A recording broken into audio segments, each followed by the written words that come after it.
नमस्कार, नवभारत समाचार के यूट्यूब प्लेटफॉर्म पर आपका स्वागत है। मैं हूं डॉक्टर नजर अंसारी। संसद के विशेष सत्र में 8 घंटे चली लंबी बहस के बाद महिला आरक्षण बिल 2/3 बहुमत से पास हो गया है। भाषण के दौरान कांग्रेस नेता राहुल गांधी ने कहा कि महिला आरक्षण बिल आज ही पास कर दिया जाए।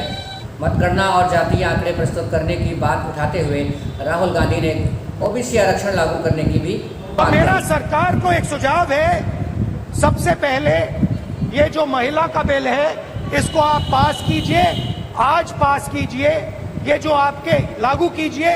और ये जो डिलिमिटेशन है जो आपने बोला है और ये जो सेंसस है इसकी कोई जरूरत नहीं है। 33% आप महिलाओं को सीधा दे दीजिए।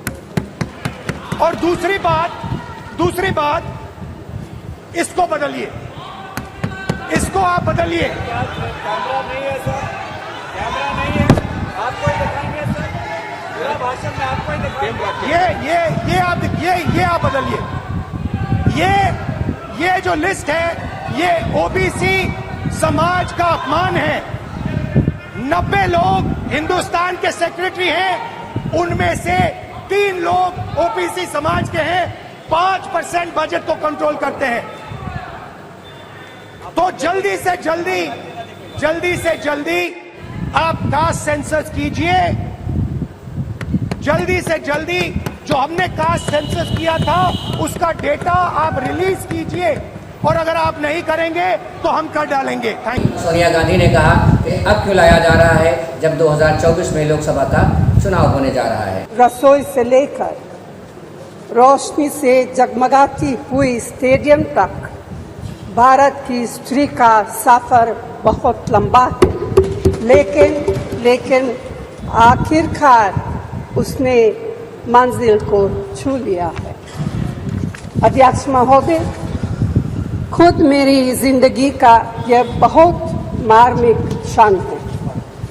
पहली दफा स्थानीय निकायों में स्त्री की भागीदारी तय करने वाला संविधान संशोधन मेरे जीवन साथी राजीव गांधी जी ही लाए थे। उन्होंने लाए थे जो राज्यसभा में 7 वोटों से गिर गया था। बाद में प्रधानमंत्री पीवी नरसिम्हा राव जी के नेतृत्व में कांग्रेस सरकार ने ही उसे पारित कराया। आज उसी का नतीजा है कि देश भर के स्थानीय निकायों के जरिए हमारे पास 15 लाख चुनी हुई महिला नेता है।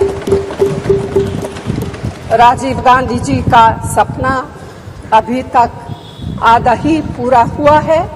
इस बिल के पारित होने के साथ ही वह कांग्रेस नेताओं के भाषण का जवाब गृह मंत्री अमित शाह ने कुछ इस तरह दिया। जवाब इस बात का है कि अभी जो विद्यमान संविधान है उसमें 3 कैटेगरी के सांसद यहाँ चुनकर आते हैं। एक सामान्य कैटेगरी से आते हैं जिसमें हमारे ओबीसी भाई भी होते हैं, बहनें भी होती हैं। दूसरा एससी कैटेगरी से आते हैं और तीसरा एसटी कैटेगरी। अभी ये 3 ही कैटेगरी उपलब्ध है। ये तीनों कैटेगरी में हमने 33% रिजर्वेशन माताओं का कर दिया है। और जहां तक सवाल है कि ऐसा क्यों किया, जो आगे मैंने कहा कि डिलिमिटेशन कमीशन क्यों बनाया, प्रोविजन क्यों रखा है और 2026 क्यों, मैं अब इस पर आता हूं। मान्यवर, अभी जो संविधान संशोधन आया है इसमें आर्टिकल 330A और आर्टिकल 332A इसके माध्यम से वुमेन रिजर्वेशन का प्रोविजन हमने किया है। और इसी के साथ साथ तीनों कैटेगरी में, सामान्य कैटेगरी में, एससी कैटेगरी में और एसटी कैटेगरी में वर्टिकल रिजर्वेशन देकर 1/3 सीटों को महिलाओं के लिए, माताओं के लिए आरक्षित करने का काम ये संविधान संशोधन जो मेघवाल जी लाए हैं उसको लेकर आए हैं। मान्यवर, अब डिलिमिटेशन कमीशन को पहले हम समझ लें। डिलिमिटेशन कमीशन हमारे देश की चुनाव प्रक्रिया को निर्धारित करने वाली एक महत्वपूर्ण इकाई का कानूनी प्रावधान है और वो अपॉइंटमेंट से होती है, मगर वो क्वासा जुडिशियल प्रोसीडिंग्स होती है। इसकी अध्यक्षता सुप्रीम कोर्ट के रिटायर्ड जज करते हैं। इसके अंदर चुनाव आयुक्त के एक प्रतिनिधि भी होते हैं और भी 2-3 संस्थाओं के प्रतिनिधि होते हैं जो चुनाव की प्रक्रिया के साथ जुड़े हुए हैं। और इसके कानून के तहत सभी मान्य राजनीतिक दलों के एक सदस्य भी उस डिलिमिटेशन कमीशन के मेंबर होते हैं। अब 1/3 मान्यवर 1/3 सीटों का रिजर्वेशन करना है, तो वो सीटों कौन तय करेगा? ये जो कह रहे हैं क्यों नहीं कर देते, कौन करे? हम करें। और फिर वायनाड रिजर्व हो गया है तो आप क्या करोगे? हमको कहोगे कि भाई पॉलिटिकल कर दिया। ओवैसी साहब नहीं, अगर हैदराबाद रिजर्वेशन होगा, रिजर्व हो गया, तो कहोगे कि भाई पॉलिटिकल रिजर्वेशन कर दिया।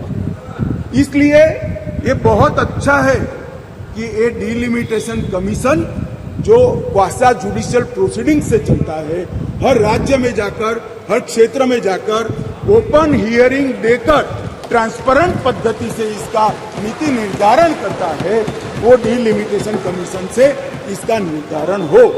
इसके पीछे केवल और केवल पारदर्शिता का ही सवाल है मान्यवर। महिला आरक्षण बिल का विरोध करते हुए AIMIM के राष्ट्रीय अध्यक्ष असदुद्दीन ओवैसी ने मुसलमानों के आरक्षण की वकालत की। हमको करना जरूरी है। 75 साल का तारीखी सफर इस ऐवान ने मुकम्मल किया। ये ऐवान एक इमारत नहीं है मेरी नज़र में, ये ऐवान इस वतन अजीज़ का एक दिल है जो बाहर जो गरीब और मजलूम आवाम की तकलीफ को महसूस करे, इसीलिए मैं इसको दिल कहता हूँ। मैं आपके सामने 15 मिसालें पेश करूंगा जहां पर इस ऐवान ने अपनी नाकामी का सबूत पेश किया। एक उस वक्त जब दिल्ली की सड़कों पर सिखों की नस्लकशी की जा रही थी। एक उस वक्त जब 6 दिसंबर को बाबरी मस्जिद की शहादत हुई। आ रहा हूं भागलपुर जिसमें रेशम के कारोबार को ख़त्म किया गया, मुसलमानों को दफना दिया और वहां पर फूल गोभी उगना शुरू हो गई। एक उस वक्त नाकामी साबित हुई जब मुजफ्फरनगर और गुजरात में नस्लकशी की गई। एक उस वक्त सर जब हम देखते हैं कि मुंबई की सड़कों पर इंसानियत का नंगा नाच हुआ। एक उस वक्त जब इस ऐवान में टाडा पोटा का काला कानून बनाया गया, UAPA का कानून बनाया गया, आफ्सपा का कानून बनाया गया जिसको 1 साल के लिए बनाया गया था। 58 में हम 2023 में आ गए।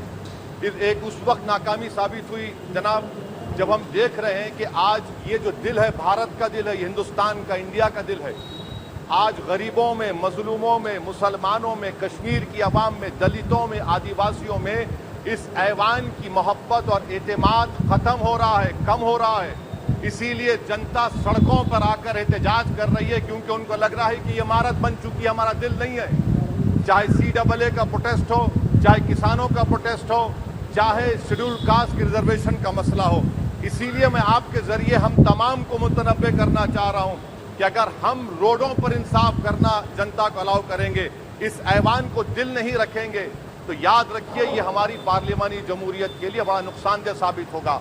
और नुकसानदेह इसलिए भी होगा कि क्या हमको अपने ख्वाब गफलत से, अपनी जिम्मेदारियों से निभाने के लिए क्या भगत सिंह को आके बैठना पड़ेगा ऊपर कि देखो तुमने 75 साल में कैसा कानून बनाया और किसको कहां तक पहुंचा दिया। स्पीकर जनाब, इसीलिए मैं कह रहा हूं कि हम तमाम को अपनी जिम्मेदारियों को निभाना पड़ेगा। ये इमारतें ईंट से बनी हुई जरूर हैं, मगर ये इस इमारत में दिल है। इस इमारत को दिल के तौर पर बरकरार रखना पड़ेगा। स्पीकर सर, एक और मिसाल दे रहा हूं जहां पर इस ऐवान की नाकामी है। सर, अब तक लोकसभा के कितने 899 मेंबर कामयाब हुए। अब बताइए सर, पार्लियामेंट्री जमहूरियत में, शराकतदारी की जमहूरियत है, रिप्रेजेंटेटिव फॉर्म ऑफ डेमोक्रेसी में 808,999 में कितने मुसलमान कामयाब हुए? कितने सर? 520, जबकि 1070 को इस ऐवान का मेंबर होना चाहिए था। कितना डिप्रीविएशन है सर, कितना डिप्रीविएशन है? 92% डिप्रीविएशन है। इस मौजूदा पार्लियामेंट में स्पीकर साहब सिर्फ 26 है, 14% मुसलमान और सिर्फ 4.8 उनका रिप्रेजेंटेशन है। बताइए, हम वोट डालने वाले बन गए, वोट लेने वाले नहीं बने। या तो हकीकत यह है कि आप वोट डालना नहीं चाहते उनको, आप सबको वोट डालेंगे, मगर जहां पर मुसलमान आएगा वो कामयाब नहीं होगा। बताइए, जब दिल में एक 14% आबादी की नुमाइंदगी नहीं होगी तो आप क्या फैसले करेंगे? क्या इस ऐवान को हम कहेंगे कि ये रिप्रेजेंटेटिव फॉर्म ऑफ डेमोक्रेसी है? स्पीकर साहब, मैं आपको एक और मिसाल देना चाह रहा हूं। बाबा साहिब अम्बेडकर ने सही कहा था, अंग्रेज उस जमाने में पार्लियामेंट बुलाते थे टैक्स बढ़ाने के लिए। हम उसी रास्ते पर जा रहे हैं, हम उसी रास्ते पर जा रहे हैं। हम तो बाबा साहब अम्बेडकर को हमने सच साबित कर दिया। स्पीकर सर, आखिर में मैं आपको बताना चाहूंगा कि आज आप देखिए कि चाणक्य ने क्या कहा था। चाणक्य ने सही कहा था। चाणक्य ने सही कहा था कि जब राज चलाने वाले व्यापारी हो जाएंगे तो उस राज के लोग भिखारी हो जाएंगे। आज ये वक्त आ चुका है सर, आज ये वक्त आ चुका है कि क्या first pass the post system इस देश के लिए सही है या फिर हम प्रोपोर्शनल फॉर्म ऑफ रिप्रेजेंटेशन को फॉलो करेंगे। First pass the post system, जिसके पास एक मजहब का वोट होगा, जिसके पास दौलत होगी, वही इस ऐवान में आ रहा है।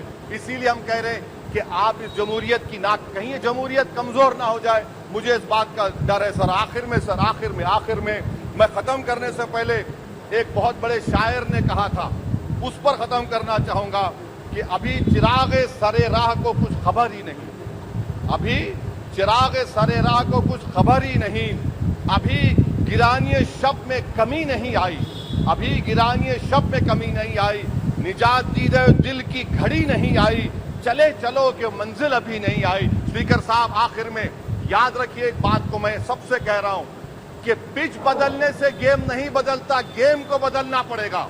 आप पिच बदल रहे हैं, वरना याद रखिए जब तक हम अपने जमहूरी उसूलों पर, रूल ऑफ लॉ पर, संविधान पर अटूट अमल नहीं करेंगे, वरना याद रखिए कहीं नई इमारत भी हिटलर की राइक्सटैग की इमारत ना साबित हो जाए। बहुत बहुत शुक्रिया सर। संसद में अन्य और नेताओं ने क्या क्या कहा, आप खुद सुन लीजिए। समर्थन करते हैं, हम समर्थन इसलिए करते हैं कि हमारा विश्वास है महिला सशक्तिकरण में। लेकिन जो सरकार ने जो बिल लाया है और जो इनकी मंशा है, वो मंशा इनको महिलाओं को सांसद में या विधानसभाओं में आरक्षण देना नहीं है। ये 26 पार्टियों का जो INDA ये बना है, उसका पैनिक रिएक्शन है। उसके पैनिक रिएक्शन में इन्होंने ये बिल लाया। इनकी कोई मंशा नहीं है। ये जुमला है, सबसे बड़ा 2024 का चुनावी जुमला है। ये महिलाओं को छलने का काम इस बार करना चाहते हैं। 2014 में इन्होंने इस देश के बेरोजगारों को छला, 2 करोड़ लोगों को रोजगार का वादा करके। 2014 के में इन्होंने इस देश के गरीबों को छला, काला धन लाएंगे, सबके खाता में 15 लाख 20 लाख पहुंचाएंगे, छलने का काम किया। और इस बार इस देश की महिलाओं को ये छलना चाहते हैं। इनकी मंशा नहीं है। ये कथन कि अभी क्यों नहीं, और ये वक्त हमारा बिल है तो अभी करिए, तो महोदय ये उस बिल की प्रति है जिनको वो हमारा कहते हैं। उसमें अगर आप दूसरे पृष्ठ पे 2B और 3B पढ़ें, और ये वो है जो कांग्रेस पार्टी कहती है यूपीए की सरकार में राज्यसभा में पारित हुआ और फिर लोकसभा में प्रस्तुत हुआ। अगर आप इस पृष्ठ पर ये दोनों छंद पढ़ें तो यूपीए, जिसकी अध्यक्षा श्रीमती सोनिया गांधी हैं, उन्होंने कहा है no seat shall be reserved for women belonging to scheduled caste, scheduled tribes in the 3rd general election। 3B पढ़ें तो उन्होंने कहा, प्रस्ताव दिया, no seat shall be reserved for women in the 3rd general election। अर्थात आज की सरकार जब ये अधिनियम लागू होगा तब के बाद 15 वर्षों तक महिलाओं को रिजर्वेशन गारंटी करती है, मोदी की गारंटी है। लेकिन अगर कांग्रेस पार्टी का प्रस्ताव आप पढ़ें तो उनका प्रस्ताव ये था 2B और 3B में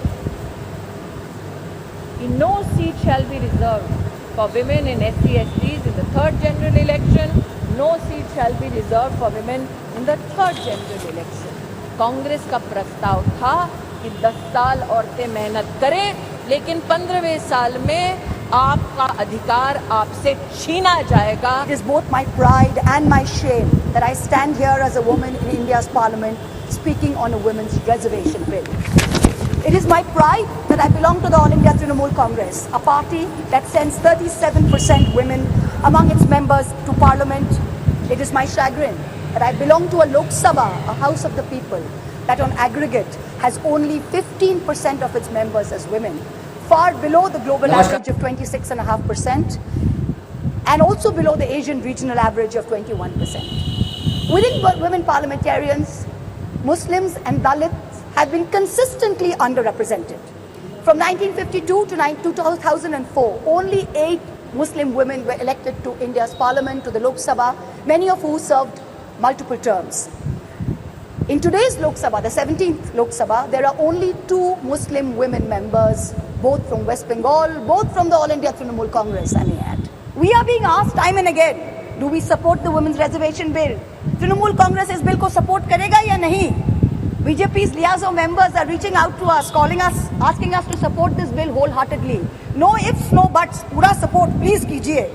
To them we say very clearly, we not only support a women's reservation bill, but in truth it is Mamata Banerjee, India's only female chief minister today, who is the mother of this bill, who has given birth to the original idea where she has unconditionally sent 37% of women MPs to this parliament on her ticket.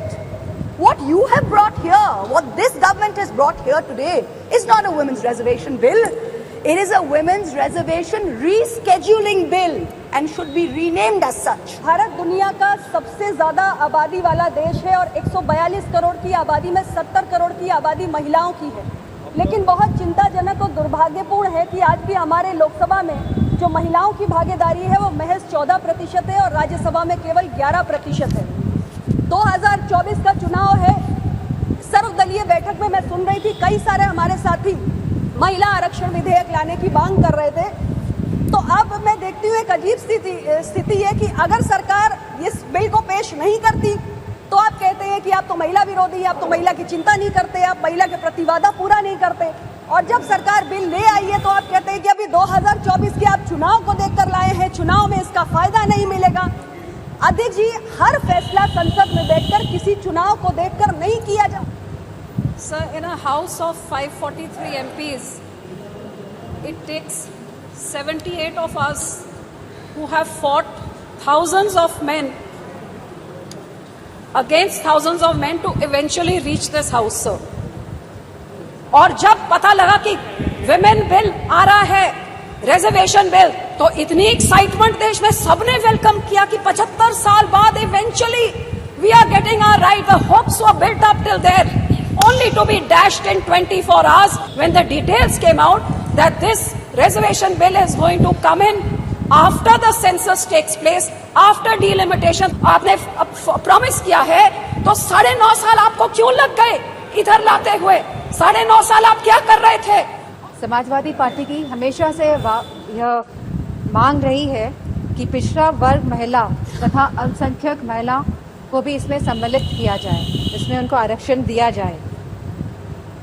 Sir, Lok Sabha और विधानसभा में तो यह bill लागू होगा, लेकिन हम ये पूछना चाहते हैं कि राज्यसभा और विधान परिषद में भी लागू होगा. इस एपिसोड में बस इतना ही. मिलते हैं अगले एपिसोड में. देखते रहिए नवभारत समाचार. नमस्कार.